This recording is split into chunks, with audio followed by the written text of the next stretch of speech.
penumpangnya banyak, tiketnya paling mahal, tapi di luar kelihatannya bagus. Lihat laporan keuangannya berbeda, jadinya rugi 368 miliar. 2015 untung 77 miliar.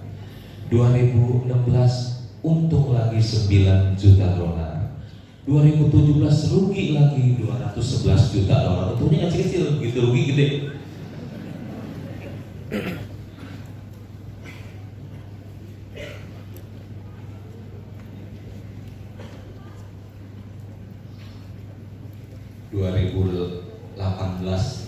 Pertama dipublish untuk dikoreksi, rugi lagi 175 juta dolar.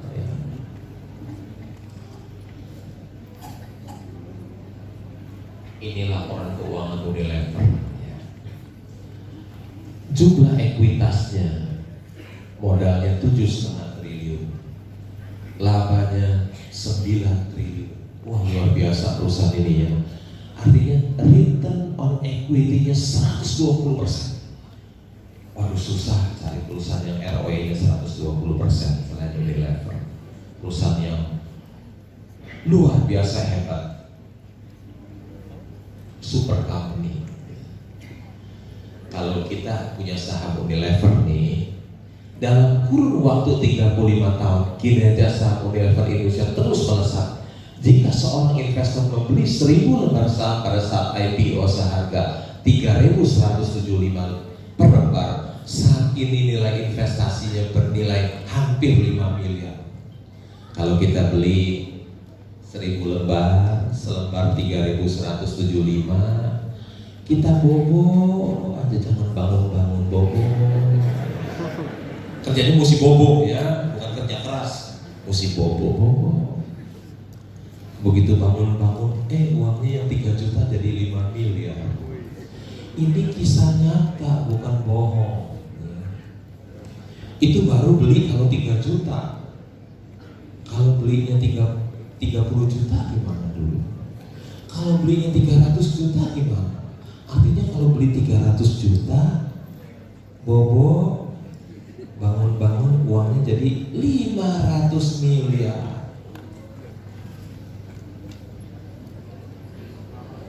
Kalau beli 3 juta jadi 5 miliar. Kalau beli 300 juta jadi berapa? Bangun-bangun 500 M.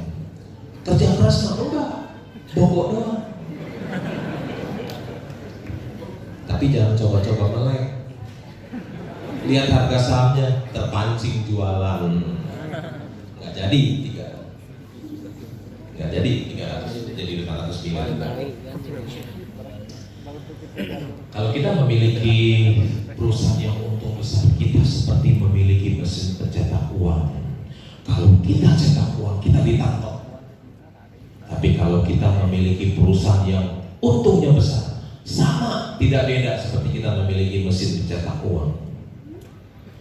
Belilah perusahaan yang bertumbuh, udah untungnya besar, tiap tahun tambah besar. Contohnya BRI. Labanya dari 11 triliun meningkat jadi 15 triliun, meningkat jadi 18 triliun, meningkat jadi 21 triliun, meningkat lagi 24 triliun, 25 triliun. Tahun ini kira-kira laba BRI akan menjadi 32 triliun. Siapa nih yang kerja di BRI? Wah, ini Pak, banknya besar, pasti gaji Bapak juga besar ya. Labanya 32 triliun BRI. Enak ya, punya perusahaan udah untungnya besar, tiap tahun tambah gede lagi. Namanya growing company. Growing rich with the growing company. Growing rich with the growing company. Ini beli contoh valuasi yang murah. Seperti ini, Pen Invest, labanya 310, harga sahamnya 1.100 sekian, artinya PI-nya 4 kali, price earning ratio 4 kali. Ada perusahaan ini mahal, mungkin tahun 2019 19 ini labanya hanya Rp2 per saham. Jadi kalau harga sahamnya 600, PI-nya 300 kali, ada yang 4 kali, ada yang 300 kali, ya kita pilih yang price Indonesia 3 kali saja. Ini Jeff Bezos, Ask Warren Buffett. Your investment thesis is so simple. You are the second richest guy in the world, and it is so simple. Why doesn't everyone just copy you? Warren Buffett bilang, because nobody wants to get rich slow. Jeff Bezos bertanya kepada Warren Buffett. Kebetulan Pak Endang wajahnya mirip Jeff Bezos juga. Dia bertanya kepada Warren Buffett, your investment thesis is so simple. Kamu punya cara Warren Buffett begitu simple, sederhana, gampang. Kenapa orang nggak contek aja? Ternyata investasi Warren Buffett itu simple, sederhana, mudah. Nggak seperti waktu kita di sekolah belajar integral, diferensial, susah bukan main itu. Investasi Warren Buffett gampang. Udah belajar integral, diferensial sampai sekarang 40 tahun nggak pernah saya pakai lagi satu kali pun. Cuma pakai tambah, kurang, bagi, kali, persentase aja. Ini tambang batu bara terbesar nomor 3 di Indonesia, di Deko Jaya Agung. Saya diberikan kesempatan untuk berkunjung ke sana. Awal tahun 2016,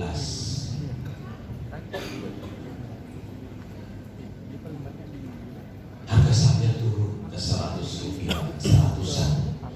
Kalau kita lihat jumlah sahamnya ada 5,2 miliar lembar kali 100, artinya 100% harga perusahaan ini ada 520 miliar. 520 miliar harga 100% perusahaan Indica Energy. Tapi kalau kita lihat dia punya ekuitas modal sendiri masih ada 667 juta dolar. Modalnya sendiri masih ada kira-kira 9 triliun kira-kira. Di pasar modal bisa terjadi demikian. Harga sahamnya perusahaannya hanya dihargai 520 miliar, sedangkan perusahaan itu masih ada modal 9 triliun. Di dunia nyata nggak bakalan ada pengusaha yang mau perusahaannya yang modalnya 9 triliun dijual 520 miliar. Di dunia nyata nggak bakalan ketemu.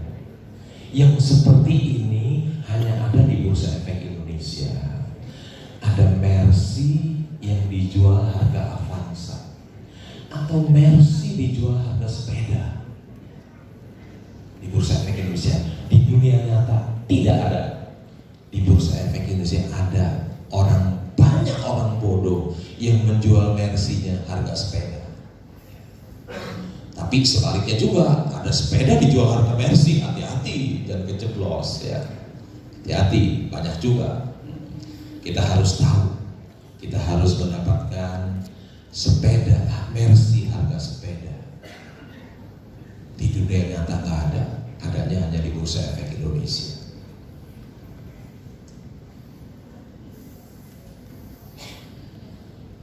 Akhirnya saya membeli saham itu.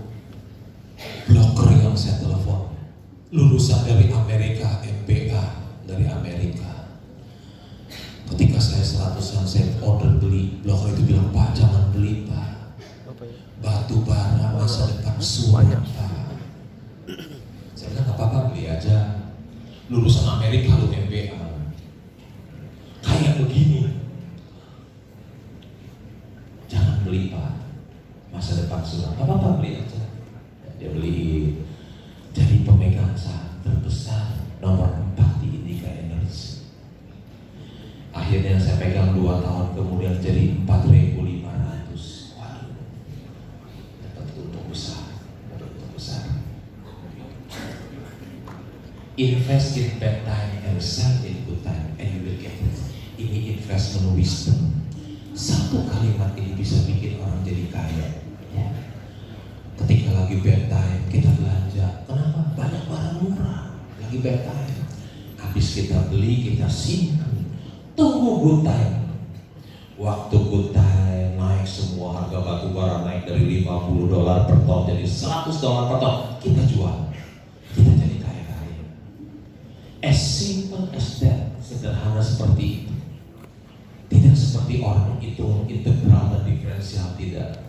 Beli waktu susah, semua murah. Seperti sekarang nih, kelapa sawit lagi susah, wah sahamnya murah-murah, beliin. Tunggu simpan. Satu hari kalau harga CPO naik, harga sahamnya naik, waduh untung besar, kaya raya, jadi kaya. As simple as that, semudah seperti itu. Jangan orang takut kita ikut takut, jangan. Ini perusahaan Indakia, awal 2017 saya membeli saham Indakia 1000, sekarang naik ke 20.000. Komoditas tadi yang saya jual 4.500 sudah turun lagi ya. Ini pun udah turun lagi. Saham Indakia telah memperkaya saya, teman-teman saya yang mengikuti saya, dan investor saham yang memiliki. Ada seorang teman saya yang sudah cuci darah 12 tahun. Ada diabetes, kakinya udah buntung. Teman SD, umurnya jadi usia 60, tapi masih hidup. Rajin seminggu 2 kali cuci darah sampai bertahan 12 tahun. Kaki sudah dipotong, masih sehat juga. Tuhan kasih dia umur panjang. Bisa satu hari dia bisa telepon saya, Om, saya punya uang 500 juta nih Om, boleh beliin saham apa? Waduh, hati saya iba lihat orang udah 12 tahun cuci darah, kaki udah dibuntungin. Saya kasih tahu saham yang terbaik menurut saya, dia beli saham Indakia. Saya tanya uangnya sekarang berapa? Jadi 7 miliar. Puji syukur.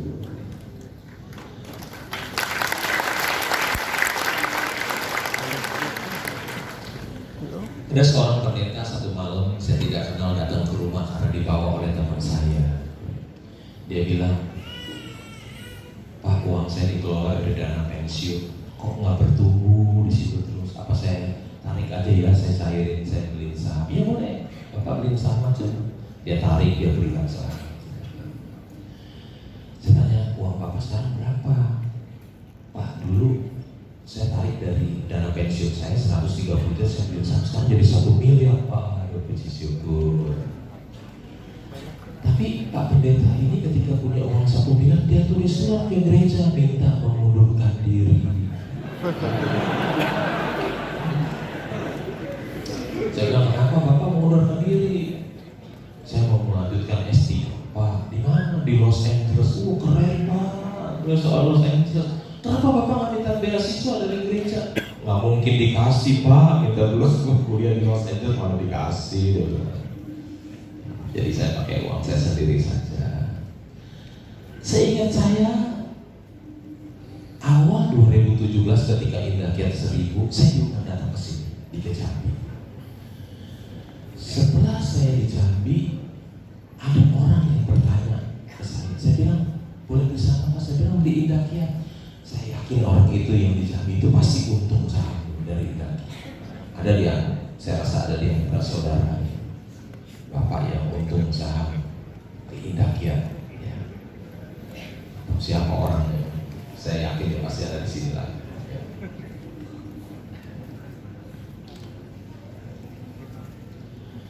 Ini ada seorang koruptor, dia bilang, wah uang korupsi gua kalah banyak nih, dia bilang. Koruptor bilang, uang korupsi gua kalah banyak nih, pasti kalah banyak. Mana bisa koruptor bersaing sama investor saham di Bursa Efek Indonesia, pasti kalah. Koruptor itu dapatnya kecil-kecil, sekarang coba lihat yang ketangkep itu loh. Tangkap OTT ratusan juta doang, kecil. Mahasiswa Universitas Jambi, jangan jadi koruptor. Ya, enakan jadi investor saham, bisa kaya.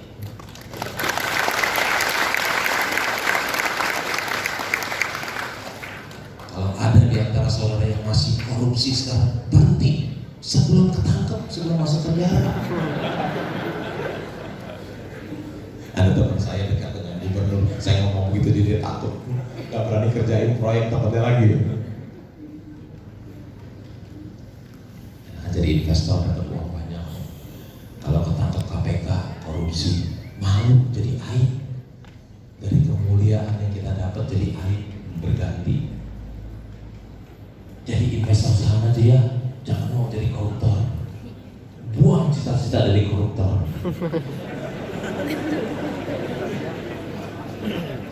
Karena apa? Betapa mudahnya mendapatkan uang di sini. Betapa mudahnya uang mendapatkan di sini. Habis beli perusahaan yang hebat apa? Bobo bangun kaya. Orang mau kaya itu harus kerja keras tuh. Kecuali beli saham perusahaan yang hebat, bobo bangun kaya. Jadi betapa mudahnya mendapatkan uang di sini. Kalau saya diajak usaha apapun, saya nggak mau. Saya nih diajak usaha apapun, saya nggak mau. Semua usaha yang lain saya anggap sampah semua. Sampah itu semua. Karena mendapatkan uang di Bursa Efek Indonesia begitu mudah. Ngapain saya usaha lain? Susah. Usaha di sektor ini. Satu hari saya diajak ke tambang batu bara terbesar di Indonesia, Kaltim Primapol, tambang batu bara terbesar di Indonesia. Freeport hanya membayar pajak royalti ke pemerintah 2 triliun, perusahaan ini membayar 7 triliun, lebih besar sebetulnya. Diajak naik pesawat kecil, pakai baling-baling ya. Kemarin saya kesini juga naik pesawat baling-baling dari Medan ke Jambi. Terada takut juga sih naik baling-baling, biasa naik jet nih, pakai baling-baling gitu. Lama loh dari Medan ke Jambi itu 2 jam. Ini namanya Rip Van Winkle Investing. Disebut juga kayak Rip Van Winkle adalah tokoh dalam novel karya Washington Irving. Ia suka tidur, suatu hari ia tidur di bawah sebuah pohon dan baru bangun 20 tahun kemudian. Setelah mendusin, ia menyadari bahwa segala sesuatu telah berubah. Istrinya yang galak dan para sahabatnya telah meninggal. Ada orang panen lagi, kata-kata saya diambil. Bapak Ibu nggak pernah dengar ajaran ini, ajaran baru namanya. Ya. Ada saatnya ketika tidak mengerjakan apapun merupakan suatu bentuk kecerdasan investasi. Investor yang bijak dapat menghasilkan uang ketika dia tidur. Tidur adalah jalan untuk meraih kekayaan.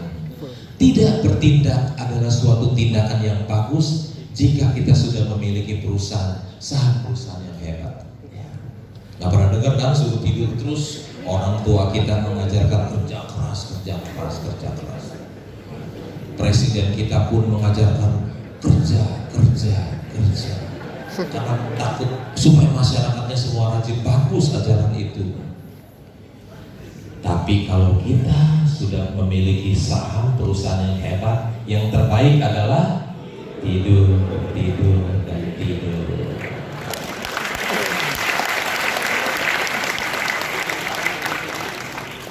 Bangun jadi orang kaya, usahanya naik semua.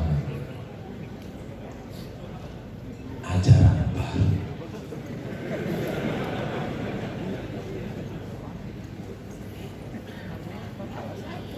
Ini namanya do nothing investing. Itu yang Warren Buffett lakukan. Do nothing investing. Warren Buffett dan partnernya Charlie Munger mempraktekkan do nothing investing. Mereka melakukan apapun hingga sebuah kesempatan besar muncul sekali mereka membeli saham. Mereka tidak melakukan apapun dan membiarkan bisnis bagus yang mereka beli bertumbuh melintas masa.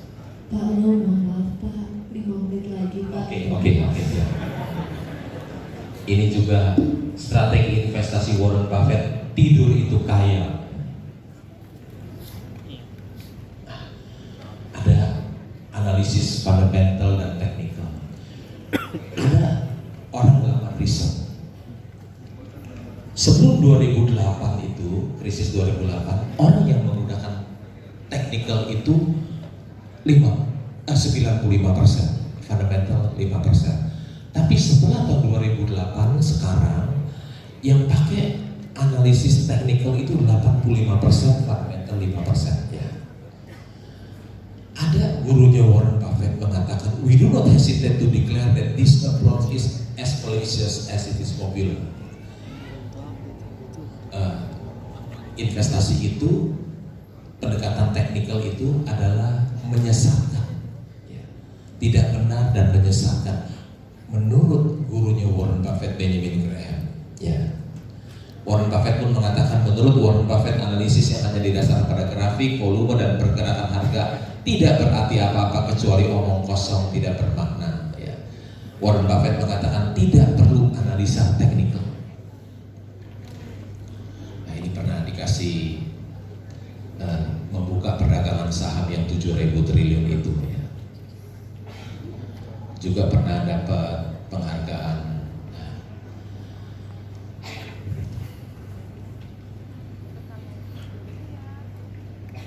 Saya dikatakan saya tiap hari melakukan 3 hal: RTI, reading, thinking, and investing di taman. Karena penulisnya buku yang gambar tidak pernah datang ke rumah saya, jadi nggak tahu. Salah gambarnya, harusnya begini.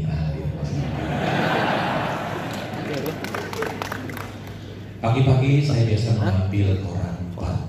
Saya membaca koran di rumah, membaca laporan keuangan perusahaan publik, annual report, buka website Bursa Efek Indonesia, aksi-aksi korporasi, semua saya baca, ya.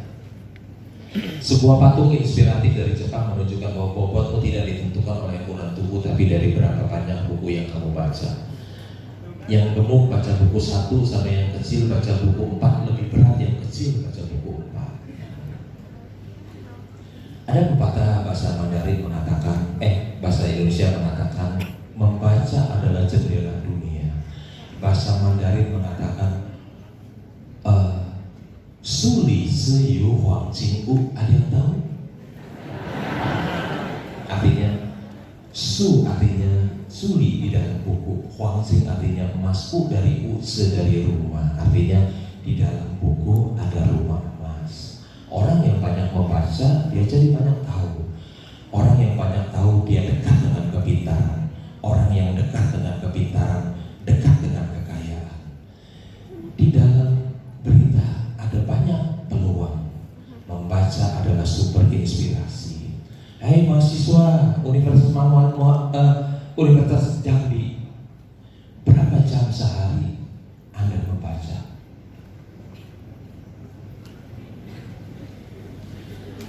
Warren Buffett melakukan, you have to read a zillion corporate annual report and their financial statement. Warren Buffett kerjanya membaca annual report, a zillion. Kamus cari di kampus nggak ada. Pokoknya artinya zillion artinya banyak banget. Ada umur 100 tahun tapi masih bekerja. Mau kerja sampai umur 100 tahun? Ini yang Warren Buffett katakan, if you don't find a way to make money while you sleep, you will work until you die. Kalau Anda tidak bisa mendapatkan uang ketika tidur, Anda harus bekerja sampai mati. Ada 5 hal yang saya tidak punya, yang kebanyakan orang punya, tapi saya tidak iri dan tidak merasa diri rendah. 1, saya tidak punya kantor. 2, saya tidak punya pelanggan satupun, saya tidak punya follower satupun. 3, saya tidak punya karyawan satupun. Secara langsung, secara tidak langsung banyak. Kalau saya punya saham Petrosi 13%, karyawannya 5.000, berarti secara tidak langsung 650 karyawan itu karyawan saya. Secara langsung satupun saya nggak punya. Yang keempat, saya nggak punya partner satupun, saya nggak punya bos satupun. Yang kelima, saya tidak punya utang 1 rupiah pun. Ada 5 hal yang saya tidak punya, yang kebanyakan orang punya. Warren Buffett mengatakan, duitnya $80 miliar, dia bisa beli apa saja. Hanya 1 yang dia nggak bisa beli, dia bilang, yaitu waktu. Ada 4 macam orang di dunia ini. 1, orang yang banyak waktu tapi tidak punya uang. Siapa dia? Dia pengangguran. Hidupnya jadi penalu buat orang lain. 2, orang yang banyak uang tapi tidak punya waktu. Siapa dia? dia adalah pengusaha, para profesional. Yang ketiga, orang yang tidak punya waktu dan tidak punya uang. Siapa dia? Dia orang yang gajinya kecil, UMR, tiap hari dia kerja, habis bulan duitnya habis. Orang yang tidak punya waktu, tidak punya uang itu jumlahnya signifikan paling banyak. Yang keempat adalah orang yang bukan hanya banyak uang tapi juga banyak waktu. Ada pepatah mengatakan time is money, waktu adalah uang. Itu pepatah yang keliru. Harusnya time is more valuable than money. Waktu lebih bernilai daripada uang. Ya. Ya, waktu adalah Oke, ya.